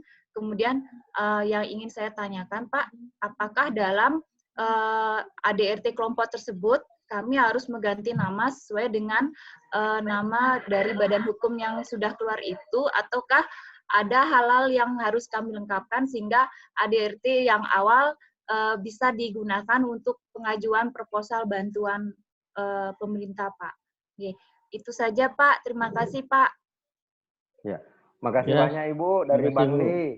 Jadi memang kalau urut-urutannya biasanya kan ADART ini adalah undang-undangnya organisasi, anggaran dasar, anggaran rumah tangga. Jadi ada aturan pokok, ada aturan tambahan. Anggaran dasarnya aturan pokok, anggaran ART-nya anggaran tambahan. Aturan tambahan. Nah, ketika mau mengusulkan menjadi badan hukum, tentu itu juga ditanya, ada ART-nya, anggaran dasarnya, undang-undang dasarnya gitu. Nah, kalau misalnya badan hukumnya udah diubah, harusnya kan connect dengan anggaran dasar, anggaran rumah tangga. Jangan sampai anggaran dasar, anggaran rumah tangga mengatur atau namanya misalnya pulan, tiba-tiba yang di badan hukum kan adalah pulun. Nah, itu tidak connect namanya. Dan ini bisa dianggap bahwa pulan ini tidak ada kaitannya sama pulun. Gitu.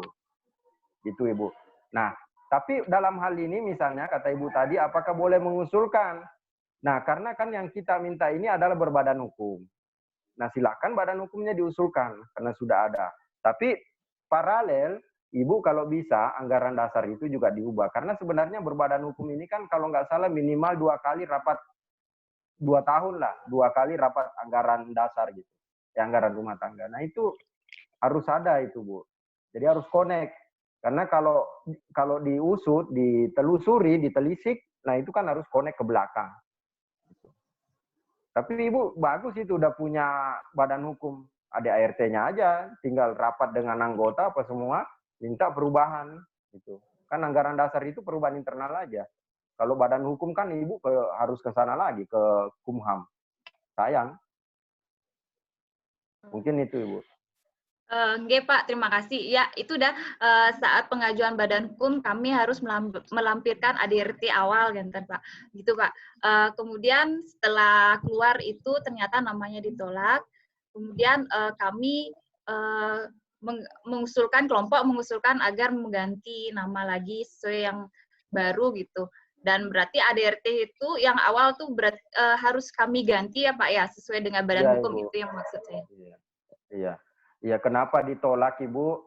Biasanya nih namanya orang hukum Ibu, kalau ada daftar blacklist atau ada misalnya menggunakan nama-nama yang tidak cedera nama dari aparat hukum misalnya. Contoh misalnya, Ibu mohon maaf ini Bu, mohon maaf nih.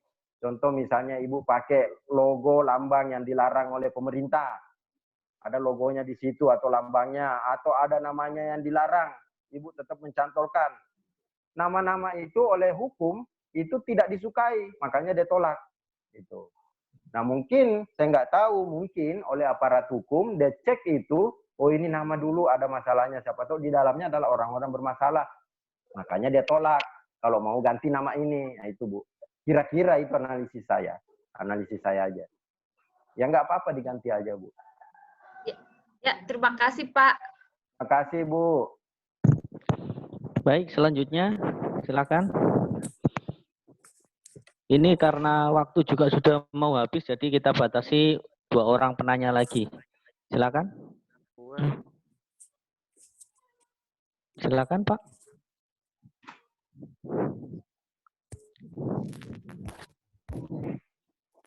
Halo. Bogor, Mas Rizal, Bogor. Bogor, monggo silakan Bogor. Terima kasih, Mas Rizal. Monggo Bu Sri, monggo. Assalamualaikum. Ya. Assalamualaikum warahmatullahi wabarakatuh. Waalaikumsalam warahmatullahi wabarakatuh. Kota Bogor apa Kabupaten Bogor, Ibu? Pak. Kabupaten Pak, Kabupaten Bogor dengan Ibu Sri Wahyuni Pak. Ya, makasih Pak Tajudin. Ya, yang Ibu. ingin kami tanyakan, yang pertama mengenai pengajuan proposal ini Pak, apa cukup diketahui oleh kepala dinas atau mungkin ada lagi camat atau lurah. Yang kedua mungkin apa bisa bantuan untuk biovlog ini diberikan ke pondok pesantren Pak. Ya, barangkali itu Pak. Makasih ya Pak. Makasih banyak Ibu. Waalaikumsalam warahmatullahi wabarakatuh. Ya Ibu. Sebaiknya diketahui oleh kepala dinas Ibu. Jadi kami berharap agar kepala dinas ini nanti bisa punya tanggung jawab terhadap pembudidaya ikan di wilayahnya. Jadi karena kita berharap bahwa kegiatan ini kan sustain. Siapa tahu nanti setelah kita bantu ini, dinas itu punya ada program lain terhadap keberhasilan kelompok yang dibantu pusat. Nah oleh karena itu dinas harus tahu Dan fatalnya lagi, sering kami, Bu, kalau ke daerah, kalau misalnya kami tidak lewat dinas kadang-kadang nggak mau tahu jadinya program-program kami. Nah, oleh karena itu, sebaiknya itu harus ada approval dari dinas. Nah, terus yang kedua, tadi masalah, tadi pertanyaan kedua apa, Bu? Yang mengenai pesantren, Pak, apa bisa diberikan Berikan ke pesantren. Jadi Bapak Ibu sekalian, mohon maaf. Jadi untuk biovlog ini itu memang konsentrasi kita salah satunya adalah pesantren. Jadi pesantren, seminari, lembaga Hindu, lembaga Buddha, sekolah-sekolah. Kenapa kita masuk ke pondok pesantren? Tadi lembaga seminari, lembaga Hindu, lembaga Buddha, apa semua. Karena kita berharap sekolah-sekolah ini itu adalah cikal bakal masa depan bangsa, Ibu. Santri-santri dari murid-murid seminari apa semua. Itu cikal bakal masa depan bangsa. Karena cikal bakal masa depan bangsa, kita berharap bahwa punya IQ, intelijensia yang cukup. Itu. Nah, salah satu kita yakini kan semua bahwa ikan ini punya protein yang cukup bagus untuk meningkatkan IQ ini. Makanya kita serang ke daerah situ, masuk ke pondok pesantren, ke seminari. Itu salah satu orientasinya, Bu. Yang kedua, jadi kita juga pengen meningkatkan konsumsi ikan. Waktu kita telisik secara nasional, konsumsi ikan di pesantren, di seminari itu hanya sekitar 9 kilo per kapita per tahun. Sangat jauh dibanding konsumsi ikan nasional. Sekarang sudah mungkin 45. Gitu. Tapi setelah kita suntik ini, dengan kegiatan ini, itu naik jadi 15, Ibu. Itu cukup bagus sudah. Yang ketiga, orientasinya adalah kita pengen memberikan di sini pembelajaran. Itu ada namanya wirausaha muda. Jadi mereka nanti setelah lulus dari pesantren, seminari, mereka bisa berwirausaha. Nah, media biovlog ini itu bisa menjadi ladang untuk melakukan pra bisnis sebelum mereka masuk ke masyarakat. Itu orientasinya, Bu, sangat bagus untuk pesantren. Gitu. Ya, baik Pak. Terima kasih banyak Pak. Terima kasih, Bu. Baik, terima kasih Bu Sri. Pertanyaan terakhir. Boleh terakhir satu orang. Bantaeng silakan. Bantaeng boleh. Bantaeng silakan. Iya, makasih. Kami tertarik tadi itu yang soal pesantren, Pak. Ini dari dulu kami belum tahu gimana prosedur atau ada yang bisa membantu menjawab untuk apakah mereka harus berbentuk kelompok atau bagaimana, Pak, untuk pengusulan bantuan pemerintah, Pak? Oh ya, iya Ibu. Siapa tadi nama tak, Bu? Ulfi ya, Pak. Bu Ulfi. Iya, sangat potensi nih Pak. Mungkin kalau Ancang-Ancang ini bisa ada 2 pesantren nih Pak. Karena pernah kami mengusulkan, menyarankan untuk membangun kolam. Tapi ya namanya juga pesantren baru, jadi mereka kewalahan untuk soal dananya. Tapi karena dengan adanya ini mungkin bisa membantu. Makasih Pak. Iya, makasih banyak Ibu. Ya. Oh, ada tuh pesantren di situ. Banyak Pak. Oh, banyak iya. Banyak dikelola, apalagi yang kami Ancang-Ancang ini pesantren putra Pak. Jadi bisa mendukung Pak. Iya. Oke Bu, jadi kalau di pesantren ini itu kan sudah pasti punya badan hukum. Kenapa kita masuk ke seminari, pesantren, yayasan apa semua? Karena dengan mudahnya udah punya badan hukum. Itu salah satu kemerdekaannya Bapak Ibu sekalian. Jadi nggak sulit. Pasti ada badan hukumnya. Nah terus pengelolanya, itu kan di dalam itu ada koperasinya Ibu. Jadi skenario-nya begini. Di koperasi itu kan pasti ada pengelolanya. Jadi yang terima kegiatan ini nanti adalah koperasinya. Kenapa koperasinya? Agar nanti bisnisnya bisa terputar di koperasi. Misalnya gini, yang terima adalah koperasi di pondok pesantren itu. Nah koperasi ini kan pasti tidak ada PNS, tidak ada ASN, tidak ada kepala desa. Itu biasanya pihak-pihak pondok di situ. Nah Bapak Ibu sekalian, ketika nanti mereka mengelola, itu ikannya kan dibeli oleh koperasi. Nah nanti hasil pembelian itu dipakai lagi untuk memutar beli pakan, beli benih. Ikannya yang dibeli dari manajemen itu sendiri, itu dikasih makan kepada pihak santri. Jadi santri-santri itu. Makanya berputar di dalam situ Bapak Ibu sekalian. Nah itulah bagusnya kenapa kita masuk di pondok pesantren. Jadi seakan-akan bisnisnya ini adalah sudah terstruktur. Ada pembelinya koperasi, yang dikasih makan santri, food koperasi pun memutar bisnis di situ. Itu Bapak Ibu sekalian. Nah kalau ada lebih-lebihnya silahkan dijual keluar. Tapi memang kegiatan ini adalah, orientasi awalnya adalah untuk meningkatkan konsumsi ikan para santri, para siswa-siswa seminari. Itu intinya Bapak Ibu sekalian. Lembaga Hindu, lembaga keagamaan, lembaga masyarakat, intinya itu untuk meningkatkan konsumsi ikannya. Jadi itu sangat bagus Bapak Ibu sekalian. Itu Bu Ulfi. Ya, terus kalau seumpamanya mereka tidak punya koperasi? Ya kalau tidak punya koperasi, yang penting ditunjuk pengelolanya. Ada pengelolanya di dalam pondok itu. Jadi tinggal berarti dia tidak aja. Berarti tidak berbentuk seperti kelompok seperti yang ada umumnya Pokdakan begitu, Pak? Iya, jadi nanti di dalam pondok itu, nanti ada pengelolanya, Bu. Tinggal ditunjuk aja siapa ketua pengelolanya, terus siapa yang bendaharanya, sekretarisnya, siapa yang bertugas sebagai pengelola pakan, pengelola benih, pengelola peralatan, begitu. Jadi harus ada organisasinya tetap supaya ada yang bertanggung jawab dalam kegiatannya. Oh, ya Pak, makasih Pak. Makasih Bu Ulfi. Ya. Baik Bapak Ibu sekalian, karena waktu juga sudah habis. Jadi untuk Vikon pada pagi hari ini kita cukupkan. Terima kasih banyak kepada Bapak narasumber kita, Pak Haji Tajuddin, yang sudah banyak memberikan masukan, paparannya, arahannya, ilmunya kepada penyuluh hampir di seluruh Indonesia, dan kepada Bapak Ibu penyuluh perikanan kami ucapkan terima kasih atas partisipasinya pada pagi hari ini. Mungkin untuk Vikon pada hari ini kita cukupkan.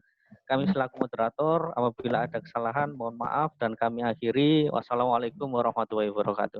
Waalaikumsalam warahmatullahi wabarakatuh. Terima kasih Pak Iksan buat penyuluh. Pak Iksan. Terima kasih. Assalamualaikum. Terima kasih Pak Iksan, Assalamualaikum teman-teman. warahmatullahi wabarakatuh. Waalaikumsalam.